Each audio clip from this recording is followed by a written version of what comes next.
Welcome to the Irish Occupational Therapy podcast, hosted by me, Jen Trechek. And me, Irene Rutledge.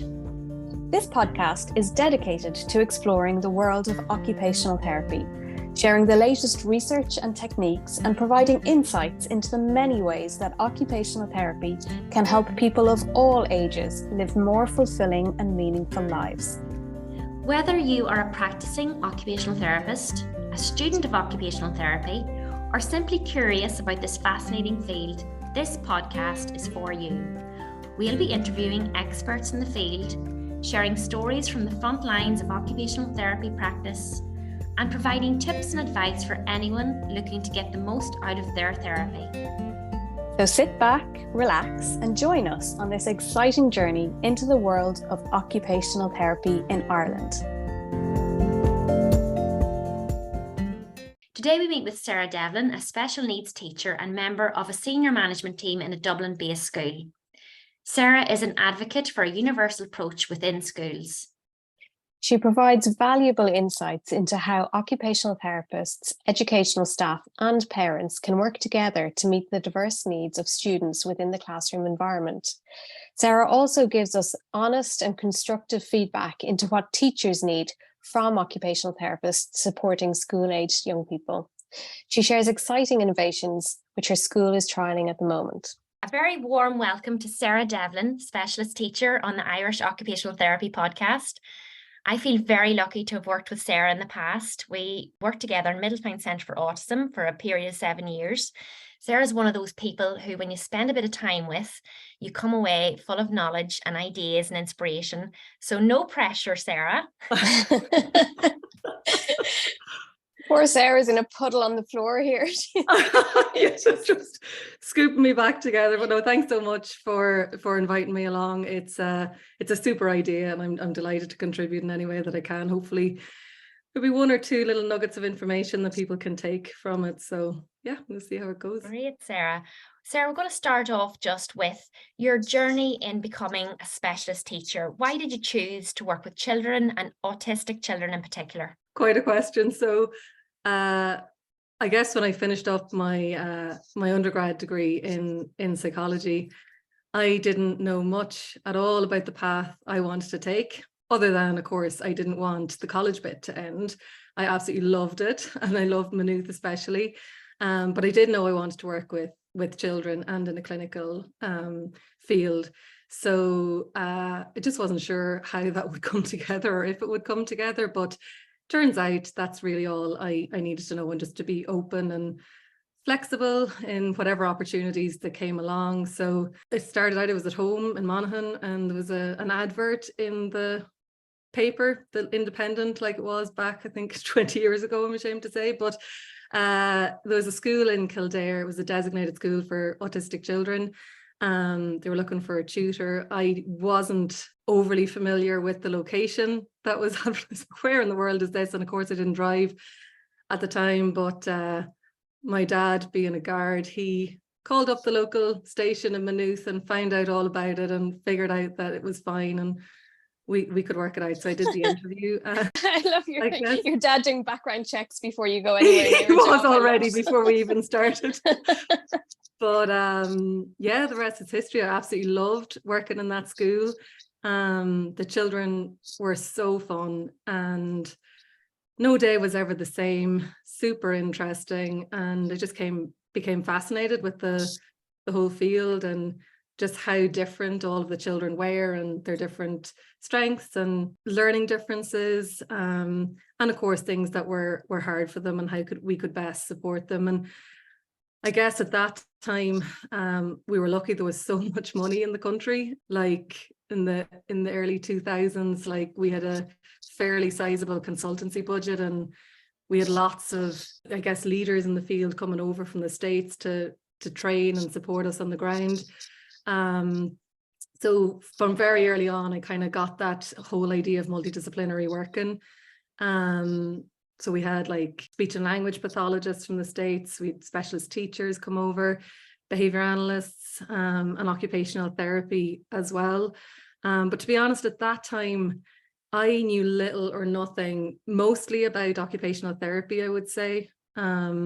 and the potential value it offered the field and for autistic people. I think the therapist that was working in the school back then, like a lot of the focus was around like gross motor skills and fine motor skills and like handwriting tasks and things like that. So there wasn't huge conversations about like sensory profile. Yeah, and regulation and the whole functional piece that, you know, OTs are so kind of amazing. I think there was a time, wasn't there, where handwriting seemed to be like the thing that people went to OT for, and it's so restrictive. It, like, the whole idea of handwriting is just such a small part of somebody's life. It really is. And in saying that, when we did handwriting, like OTs did it incredibly well, and we had the Handwriting Without Tears program, and it was brilliant. So we learned a lot about, you know, posture and pencil grip, and the Handwriting Without Tears was a really super addition to our practice at that time as well. But certainly I didn't understand how the whole piece around sensory processing and regulation and just the experience for an autistic person at that time. I think we were absolutely just not informed in that context. Can I just ask you a question there? You said you were a tutor, specialist tutor. What's the difference between a tutor in a school, specialist autism teacher, or what's the terminology? What are the different roles? Well, at that time, so I had my undergraduate in psychology, and so this was very much a clinical field. It was a pilot school at the time that had, you know, the approach was very much based around applied behavior analysis. And even though we were working in a multidisciplinary way, in as much as we could, that was the kind of primary focus and training. And I went on to do a master's in psychology then, but specifically focusing on behavior analysis. And further to that, I wound up doing like a lot of outreach and consultancy stuff in the UK and the States, and got other kind of pieces of experience and training. But I wound up feeling like I was working in schools a lot, and so there was still quite a significant gap in my knowledge. So obviously the experience in the school was brilliant, but from that, like after doing the masters and everything, I ended up doing lots of outreach work, like with families, with schools, and I was working in schools more and more. But that's when I recognized there was a huge gap in my knowledge in terms of the curriculum, the workload of a teacher, what reasonable expectations would look like in terms of recommendations and things like that. So I went back and did the kind of qualification in primary teaching as well. And so that was like a really important addition in my training and learning. And then very soon after that, I graduated, I spent some time teaching, and then I spotted that Middletown Centre for Autism had initiated their first recruitment drive in the Republic of Ireland. So I applied and worked as a specialist teacher with Middletown for 8 wonderful years, and learning alongside some of the most fantastic professionals, families and young people. It was absolutely amazing. And I suppose that transdisciplinary way of working was quite new for me at that time. But the team were absolutely fantastic, and it was just a luxury to, you know, work with some really amazing young people. So are you a teacher in a classroom with young people coming into you, or do you provide support to teachers around how they teach autistic children? Or currently I'm working as an assistant principal in a fairly large school in Dublin with responsibility for all things special education. So I am just like a regular teacher in a mainstream primary school here in Dublin. So I get to do all the things I love now. So working in a team, working closely with children with additional needs, and getting more involved in policy and practice as well at a leadership level. So yeah, it's all worked out. At the moment, I'm on the special education team. That role, I guess, for some of the children there is a requirement to do some withdrawal. So it might be small groups in the special education classroom. On occasion, it may have to look like one-to-one in the special education setting, but more generally, and I suppose just the way the education landscape is now, it's definitely more important that we get more efficient with how we provide support in the schools. And Sarah, do you work alongside OTs at the minute? Is there OT provision in your area in Dublin at the minute? You guys are a rare find, I will do that. We certainly don't. I don't have in any way the same access to occupational therapy as what we would have done in the past. The areas, like you suggested, Aideen, they're very different in terms of what supports are available. When I was in the autism class, the teacher in the autism class, the teams, I guess, were more accessible, whatever the outcome of that is. There is the kind of other occasion where you get a wonderful OT. Like we had a really super experience with an occupational therapist with one of the children, and she did a fairly comprehensive assessment, gave feedback. She did a Zoom with all of the staff involved and the parents, and it was just a really helpful piece of work to make sure everyone was on the same page and everyone was understanding the rationale for the recommendations and how we could best support the child, but also, I guess, managing everyone's expectations about what the school could realistically do and could provide for the child. So there are some interesting statistics, and I was looking at this for our own school, but I think now we have 20% of the primary school population are presenting with additional needs or requiring additional support. And that was the most recent data published by the NCSE, and that was a few years back. Certainly in our own context now, that's more looking like 25% of children, and that's 1 in 5 children in school who are requiring additional support in some form or other.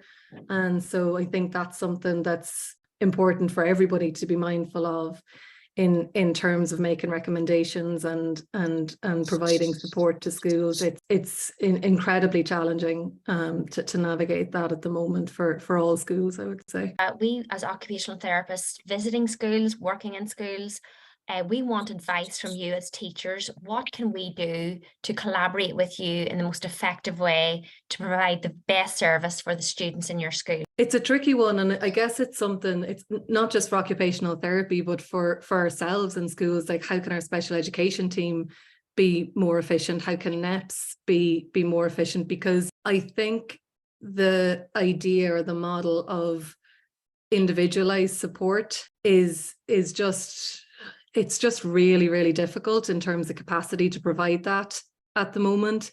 And so in terms of the continuum of support, I don't know, are you guys familiar with that triangle that we are living by? That's where we get all our kind of rules of engagement from. But I personally think that if we spend more time at that tier 1, the classroom level support, building capacity with class teachers and figuring out what that whole school approach, our whole class approach looks like. So we're kind of thinking more about the universal design for learning, that all of these super helpful strategies that occupational therapists, along with lots of other disciplines, can share with schools, that it just becomes part of our standard practice in a classroom, that it's not us putting in individual recommendations or accommodations for specific children. This just becomes part of our practice. And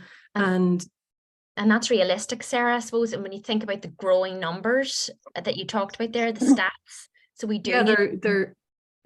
Yeah, it's crazy, really. Like, we can't be going after individual recommendations. Like, one of the things that we tried in our school this year was actually looking at flexible seating in a classroom, but at a classroom level. So the teacher was managing all of that. Like, obviously we used our experience and advice, whatever we could, from occupational therapy over the years, but we knew things like, the movement cushions and wobble stools, and we also have lap desks. We got those, and like standing desks or standing at a windowsill, so that within the classroom, teachers could provide various different options for children in terms of their learning. So we were able to kind of create systems where those children were able to access that when they needed it. So that's something that we're going to roll out more generally in our classroom, and it does save capacity because you're not relying on individual, whether it's SNAs or resource like special education teachers to come and provide those movement breaks. They're happening naturally in the classroom. That's amazing, because it stops that kind of singling out of individual students as well. And, I get that a lot with teenagers, that kind of sense of, I have to ask for something and that makes me different. And that's so, I remember even in my own primary school, kids going out to Mrs. Casey's special education, and everybody knew who those kids were. And it was so stigmatizing in ways. So your universal design and whole school approach is so much fairer for everybody. Yeah. And like that, it's in the context of neurodiversity, like it's something that we want to do a lot more of. And I don't know too much about it, Aidan, you might know more, maybe yourself, Jen, but the Leans project, they spoke about it at the Middletown conference this year. It just seems like a really, really nice piece of work to do in a school setting. And all schools have their kind of focus week where they'll, talk about neurodiversity or learning differences, or how everyone's brain is different, and that's okay. And, but I feel like for us anyway, in our school, we want to really bed it more consistently into the ethos and the policy, and how we can do that over a period of time.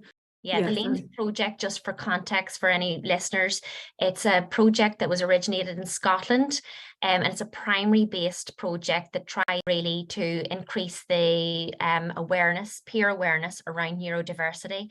My only gripe is that it's not available for post-primary, because I feel like that's right, it's just primary for now. So hopefully it will roll out to post-primary, but we will include a link to it on our show. It will be helpful to some of our listeners.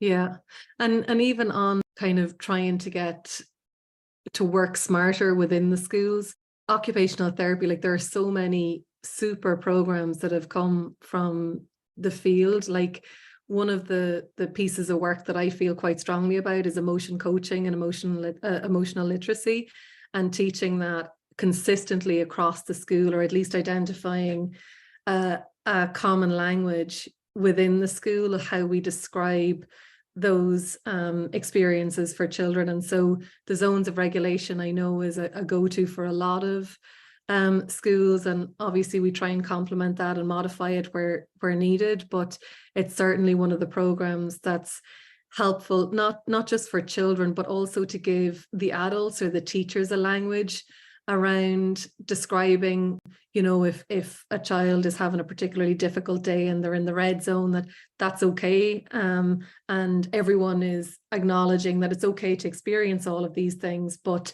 let's think about how we're responding to our emotions and all of that. So again, that kind of whole school approach for occupational therapists working in schools, like leading that emotion coaching piece, or building capacity and knowledge around sensory processing and sensory regulation, and how as a whole school we can do better with the regulation piece without responding to individual children. And again, one of the things that we set up in our school, we have a regulation station on the ground floor for the infant classes, and we have another one on the first floor for some of the other classes. And it's a very simple, we've got our alerting activities, our calming activities, our organizing activities, and the children have full choice, when they do need a break, like what kind of options would be helpful for you right now. And they absolutely love going there, they really enjoy it. And it's something, again, I guess it's a little bit more resource intense because it's withdrawal from the classroom, but it's very, they self-manage when they get there. They know what to do. It's all very structured, and they know what they need to support the regulation to go back in the classroom. So yeah, I think that would be helpful. Yeah. And in terms of that whole school approach, you're involving all of the staff. Are you involving, or how are you involving the parents in getting on board with all of that? Well, where I guess our knowledge of, for individual children comes from, like what would be helpful for them to do at the regulation station, is definitely provided by parents, and usually a private occupational therapist.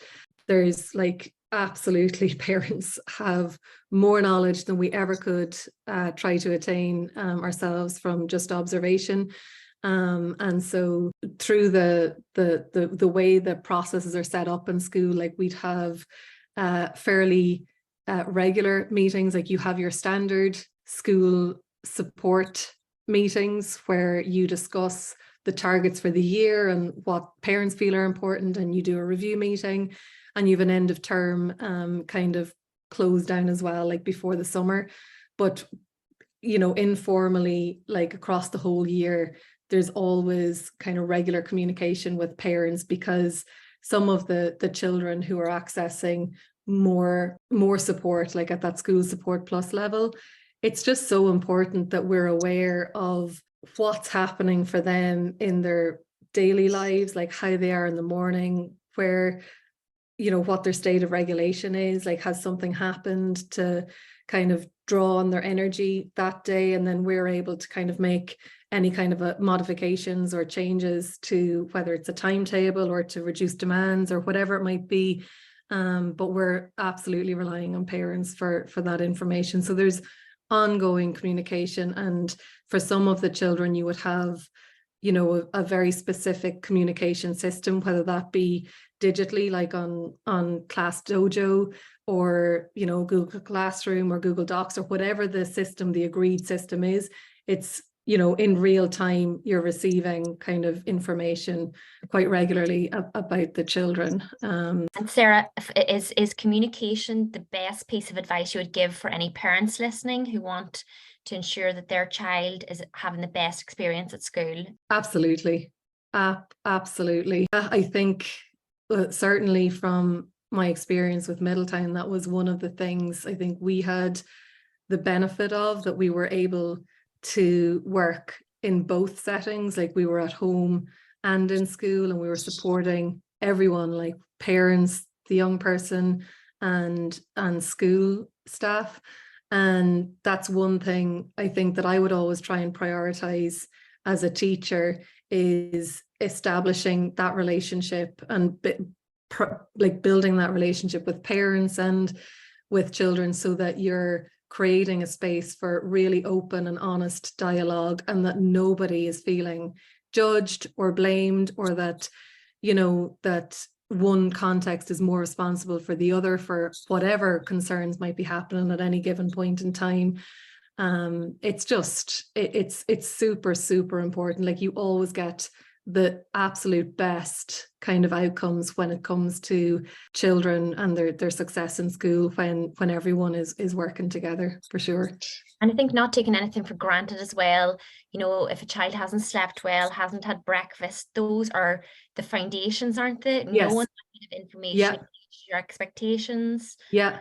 And schools, like, for most schools, they want to help, you know what I mean? Like there's lots of different things that we can do. I know with one of the kids last year, there were times where he would just refuse breakfast, like he didn't want to have it. And so there was nothing on the parents, but then we would see a little bit of the fallout in the morning in school, like where you would see behaviors of concern. And when we sat down and talked about it, I was like, oh, I see there are days where he's just not having something for breakfast.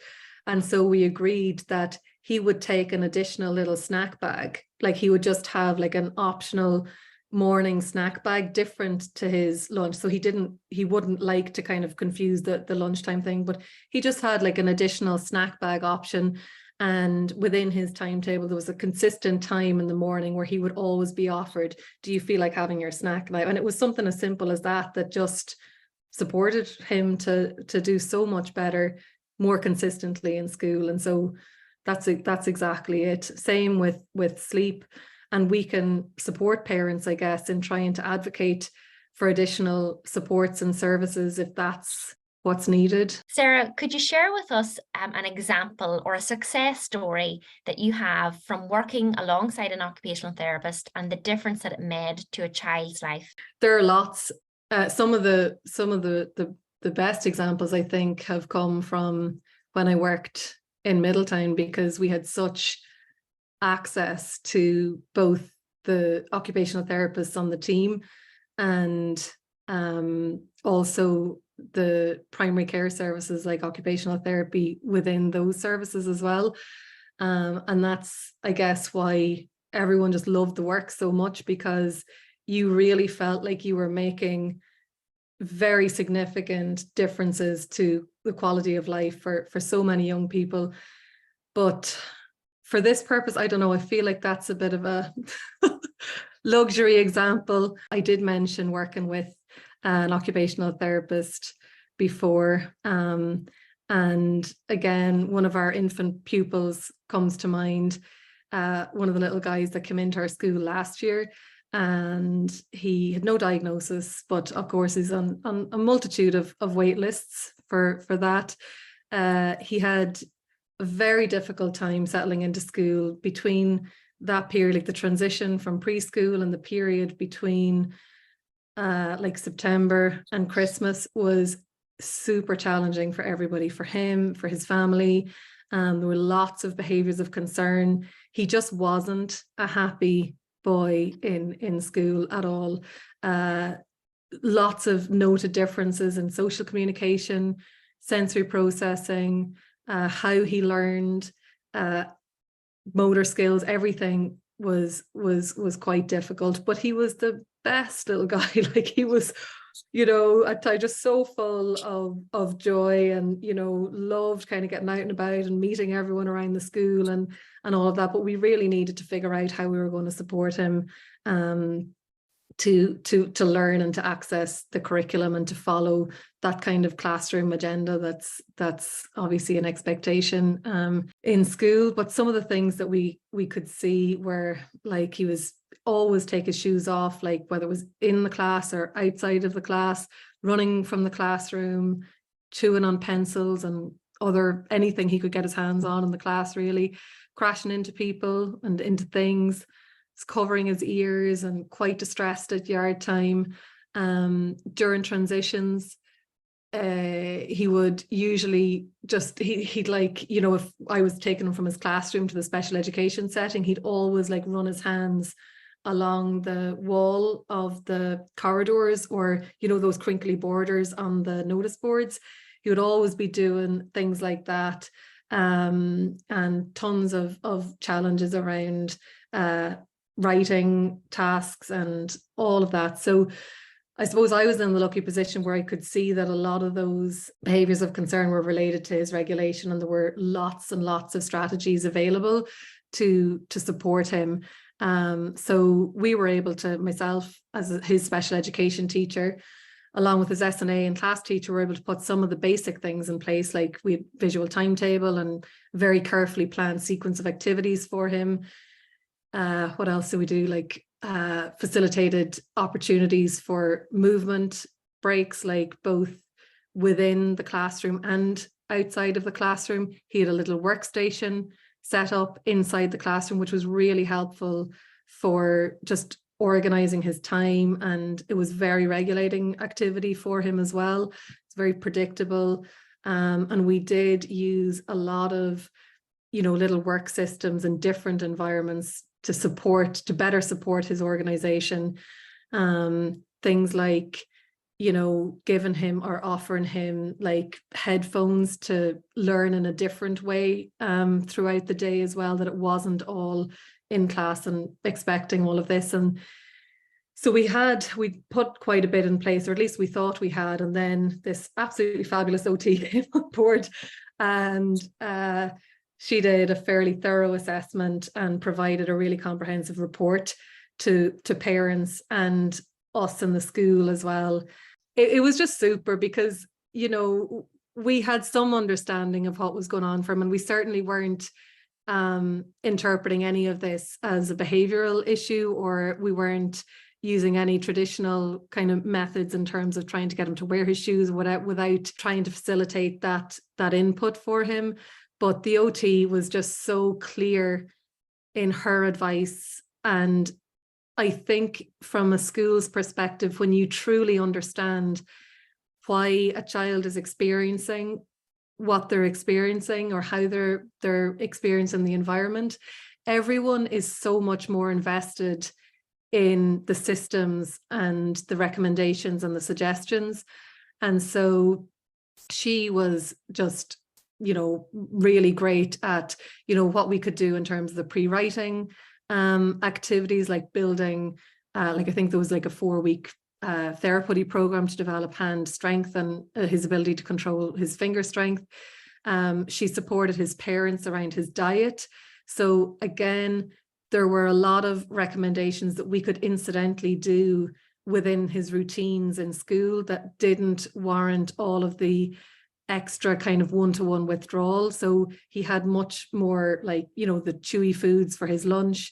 There were things around how we could, you know, the teacher had described various different activities through the course of the day, whether it's, you know, with learning jolly phonics or things like that, that he was, whether it was putty or Play-Doh, that he was manipulating those kind of things to make some of the sounds and letters. So that was helpful, like that incidental piece. And he was just like a different child completely then after Christmas. Like he was much more regulated.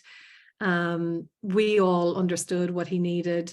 And obviously he still requires lots of support and guidance in school, but we certainly understood him much better from that experience with the OT than we had done previously. Sarah, it sounds like you've had some really amazing experiences that are really supportive for the young people in your school.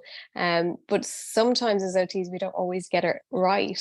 Have you ever had, you know, a situation where it's been a bit more difficult with an OT, or you haven't got the service that you needed? In the school context, it's a little bit more challenging because usually at the moment it's parents accessing private occupational therapy. And like you said, like usually, you know, we have really good experiences, and where we reach out and ask for clarification, whether it's, you know, to do a Zoom call or for the OT to do an in-school visit, like they're super accommodating. But we actually did get a report through for a child, again, done privately just before we broke up for summer. It was a child in first class. And yeah, it was quite incredible. The report was just like a few lines describing the child's current family situation, some of the concerns that were described by the parents at the time, but then we just got like 3 pages of links to websites, to like resources, with no context, no explanation of how we might use them, no real understanding of the link between whatever assessment had happened and the rationale for how or why the school might do this, or no advice. It's not something that happens a lot, but it certainly was quite I guess concerning, because there was not much we could do with that. Like, you know, even for parents trying to figure out or prioritize what to buy or what to invest in, for us as a school, you know, how do we support this child's regulation? There was really, you know, like there was web pages to purchase like a lap pad and a body sock and headphones, but again, no real context. And I think the first page for the parents was that the child should do X amount of OT, and I think then there was just a list of like a listening program and all of this, but again, no real, you know, I've seen lots of OT reports and most of them are super comprehensive, and they kind of coach the reader through each of the sensory systems and what the function of the system is and how it's impacting on that particular child. and what we can do to help them with it. But that just wasn't a feature in this particular report. So it just makes everything much more difficult. And again, it's getting back to that, you know, some of the best reports that we have and ones that we can implement most consistently are those that do draw on information from school about the kind of class routines. And OTs, I think, are better than anybody at having that real sharp laser focus about how you can use the natural environment of the child to facilitate really functional kind of skills and activities that they need to practice, but within the context of their own routine. And that's, again, like when we were talking about the capacity of a school and just the sheer number of children that are presenting with additional needs, that's very, very helpful, because we can just do that consistently in their day because it's part of the routine. Whereas this particular report was generic and not specific to the child, or keeping the child at the center of that's right.